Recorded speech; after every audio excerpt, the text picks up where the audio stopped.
Hey guys, welcome and thanks so much for joining us on the official Always Be Booked Cruises and Vacations cruise ship tour of the Carnival Horizon. If you like podcasts, check out the Always Be Booked Cruise podcast anywhere you like your podcast. We'll start up at the Serenity deck. This is on deck 14. It's a little tough to get a great image of it because of, I guess, the height level. You're already up so high, you don't get a look-down version of it, but you do have the idea here with the clamshells, and you guys know Serenity is a very nice, relaxing, calm, cool place. They added the Fresh Creations up there for this ship and this class of ships where you get a chopped salad if you want, made to order, delicious. Great idea, nice little touch to the Serenity deck. Here we have just the bar, so you can get a good look at the bar. You have a full-on partition to protect you from the wind, and a beautiful place, as usual, as the Serenity deck is. Here we have the Dr. Seuss water slide and water park for the kids. Those are not kids, but it's a good time down there. I can tell you right now, if I was a kid, you wouldn't be able to pull me away from this thing, but it looks a lot of fun. Now we're on deck 12, and we're looking down at the Lido deck. Looks like we stopped it on the wobble here. Crazy imagining a wobble going on a cruise ship, right? Now we ended up back down at 11 and just giving you a different angle. This beautiful Lido deck, a lot of people say that the pool is a little small, but nevertheless, the Lido deck is beautiful, very big, very comfortable, great place to hang out. This is, I guess, Carnival's taking their shot at trying to duplicate Venice Beach. We have an outdoor weight-driven exercising area, and then that kind of takes you over to the Sky Court where you have basketball, volleyball, dodgeball, that type of thing, and it's lit up at night, which is cool.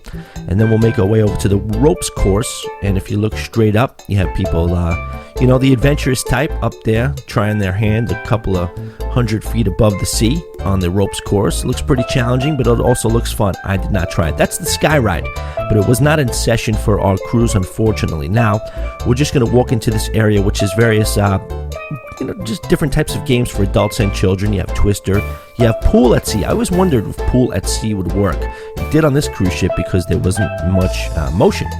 There we have the mini golf, you have the cornhole, and then we make our way to the what I think is the crown jewel of any outdoor area on a cruise ship, which is the aft pool. Plenty of seating, beautiful pool, and we'll get another angle in a second looking forward. And back to forward, because I want to show you that there's a beautiful bar there as well, 2 hot tubs, there's food back there. One of the best places on any cruise ship to me is the aft. This is the Seafood Shack, and it's very, very unique to Carnival. Delicious spot. We'll check out this guy. There's a little glare here, so we'll move the camera up a little bit. He's working on some lobster rolls. This guy's tossing some fries. Made to order. Yes, there is a charge for this, but honestly, it was worth it. You get a lot of food. You got more food than I thought. This is an example of the fish on ice and the shellfish. They have everything back here. This is a dish I got. I didn't even realize you get 2 lobster rolls and 2 sandwiches and fries as well. So I ordered too much. This is Pizza del Capitan. Delicious. They use San Marzano tomatoes. Everything is made to order back here. This is also on the back of the ship. This guy's adding too many mushrooms, but that's okay. This is an example of the finished product, and that looks delicious or disgusting, depending on your level of slobability. Speaking of slobability, we're heading back inside all-you-can-eat buffet, and let's check out some of the stuff they had to have. Carnival tightened up the buffet a little bit, but that's all right, because they have so many other options of food, but it's a little bit smaller. We need to fill those egg rolls up, but let's get that going there. This is the sweet spot, and in case you have that urge to get that giant piece of chocolate cake at 12 noon, they have that option for you. This is the salad section and the vegetable and cheese section and things like that. There's plenty to eat on this ship. I'm not knocking the amount of food that's available on the ship.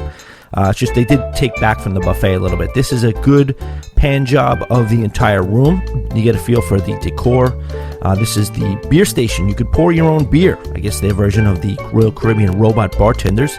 Cantaloupe, and hey, look at that, nice melons. And we're going to move on now to Guy's Burger Joint. Burger Joint is one of the famous, more, sought-after areas of food on the Carnival ships. As you guys know, Guys did a great job with this. That is the finished product on that.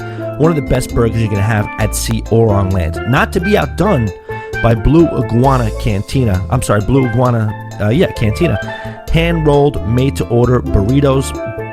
It's remarkable how they do everything fresh. This is the Blue Iguana tequila bar. And, it's basically on the Lido deck right across from the Red Frog Rum Bar. These are basically just 2 bars. They have a tequila and a rum theme, but you can get pretty much any drink you want there. We're going down inside now, and this is the IMAX Theater. This is the lobby of the IMAX Theater. They did a good job of recreating an IMAX Theater. I didn't see the inside, but you get the idea. All right, this is the Meridian Restaurant, the larger of the 2 free dining restaurants, complimentary dining. It's a beautiful, large room. You can see it's got a very nice bar in it, too. I wanted to make sure I gave you a shot of the upstairs as well, so you can see that this is a nice place to have a meal. Very casual, very functional as well. Perfect for anything. The food was good. The menu was good too.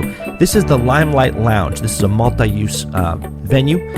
It was originally made to just be for the stand-up comedy and some shows, I believe, but they moved it and repurposed it. Not didn't move it, but they repurposed it to have it also be the nightclub as well. Fully functional as a nightclub, except there's no bar in there. They should have put a bar in there. This is a view from the back of the room all the way across. Great room though. Moving on, this is another great room.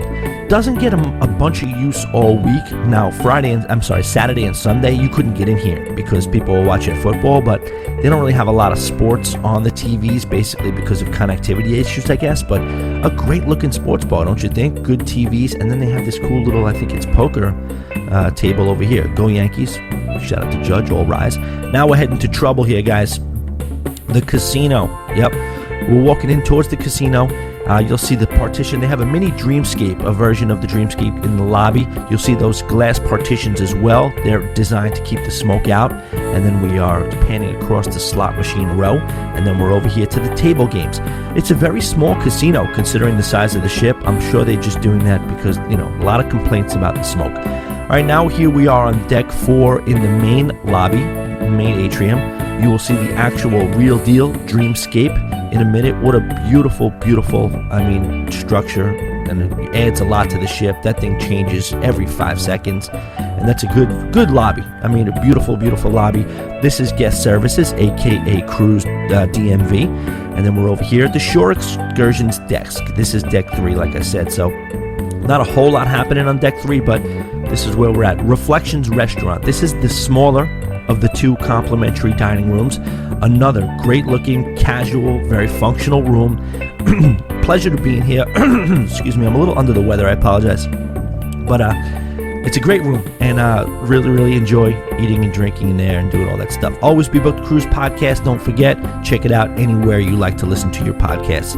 Now we are, I believe, on deck 5, if I'm not mistaken. Yes, deck 5. This is the nerve center of the ship.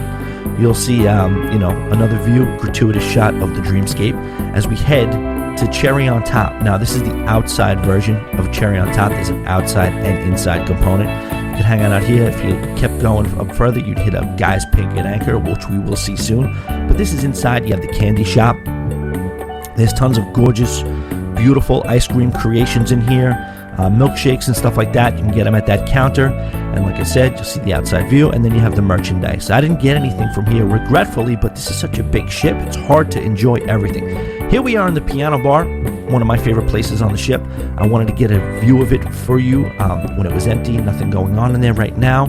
But in a minute, you'll see this is the piano bar when it is in action. And she was great. Piano bar singer was great. Crowds were great, and I guess this was more during one of the ballads, but either way. All right, Banzai Teppanyaki, a little bit of fishbowl action here. We can't go in the room. That would be kind of awkward, but there's the chef holding court and the people eagerly awaiting their hibachi. All right, this is the sushi area, Banzai Sushi. This is delicious, and it's a great value. $5 per roll, and you get 6 pieces per roll. So I definitely recommend the Banzai Sushi.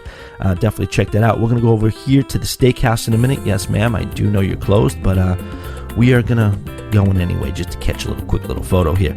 It's pretty good. Now, look at the back wall there. That's a divider wall. That opens up. That's not very functional because the piano bar is on the other side, and the music can kind of mix. That's the Alchemy bar. This is a little bit of perspective shot. You get the Banzai, you get the casino, Dreamscape, and you get the Alchemy bar. And then we're going to head forward, and you will see the Pixel station. This is a very, very well thought out highly functioning way to do pictures. There's a lot of people waiting there, but it looked like it went faster, it was more seamless, and probably more green because you don't have all those pictures laying around. Now we're in Pig and Anchor, Flavor Town, ladies and gentlemen. This is the front where you'll see kind of like you can general seating, general area. There's a little bit of a brewery up there. I think that's more for show or display than anything else. Like I said, you have the Flavor Town. The bartenders here were great. A lot of good food, a lot of good cocktails. You can pay here, sit down, and get, actually that's the brewery right there. We don't want to miss that. The live music area. You'll see in 1 second as I show you nothing but a wall. And then you have plenty of seating in this area. This is where you can kind of sit down and do a la carte barbecue. Like they'll bring you out good, well presented portions. And yes, you do have to pay. But I didn't do it. It's worth it, and I'll show you right now why I didn't pay. Actually, in a minute, I'll show you why I didn't pay. This is an example of a smoky old-fashioned. There's a name to this drink. I should know it, but I don't. But they go through all this stuff. And, this was a delicious cocktail. I'm not even really into specialty cocktails, but they burn that with rosemary. Look at this. This is outside. This is why I didn't pay to sit down for the barbecue. Right here, you got outdoor, free, complimentary lunch, brisket, sausage, pulled pork, potato salad. This is an example of the menu. I think this is the a la carte for pay menu. Sit down, get great service. This is an example of the cafe. I was here at least twice a day. It's free with the drink package, ladies and gentlemen. It doesn't count towards your 15. Ocean Plaza, unique for Carnival. It's got an open area, so it's not in a room. You're not walking into a room, but it's kind of like in the main hallway. And this room is used for trivia, karaoke, live music, various different things, multifunctional room. And then you go to the other side of the hallway, and you'll see this cute little bar here. It's open here and there. They have umbrellas inside for some reason, but it's cool. And you'll get a little perspective shot. You'll see that's the hallway, and that's the beginning of the actual other side of it. Now, Ocean Plaza is also outside. The weird thing is I never saw this bar open. Never, not once during the whole entire cruise. So they just need to take that bar and move it into the Limelight nightclub, and we'll be good. But this is a cool place to hang out. I did see people hanging out there all the time.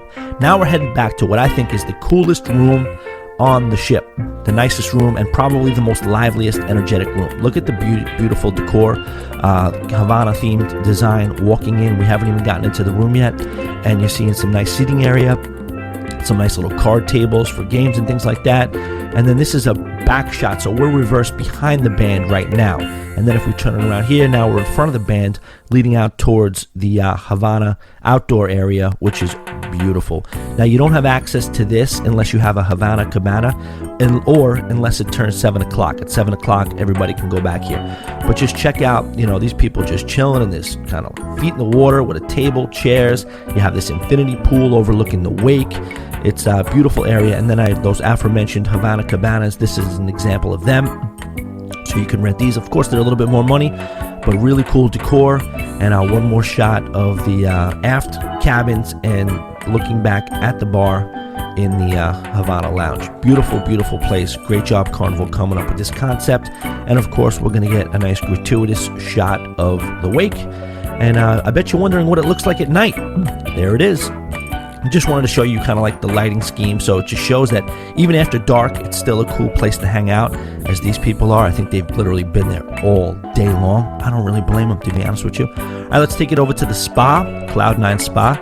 You have like a little bit of a waiting area. You guys know what's the deal is with Cloud9. You have all the, all the hair. You can get your hair done, you can get massages, but I just wanted to kind of give you a little bit more of like the nuts and bolts. This is the thermal room. It's actually a very small thermal room. They probably just did some research, realizes that's all it has to be. You don't really need these big thermal rooms. This is the gym. You will see that, it's just a basic gym, not a very, very big gym for the size of the cruise ship. You have weights as well as cardio. This is the main theater, aka the Liquid Lounge. So you have plenty of seating here. I don't love the new Carnival design with the movable chairs. I like the setup how it used to be, where you can kind of sit and have that little drink table in front of you. That's just for me, whatever. This is a view from the stage. Actually, it was on the stage.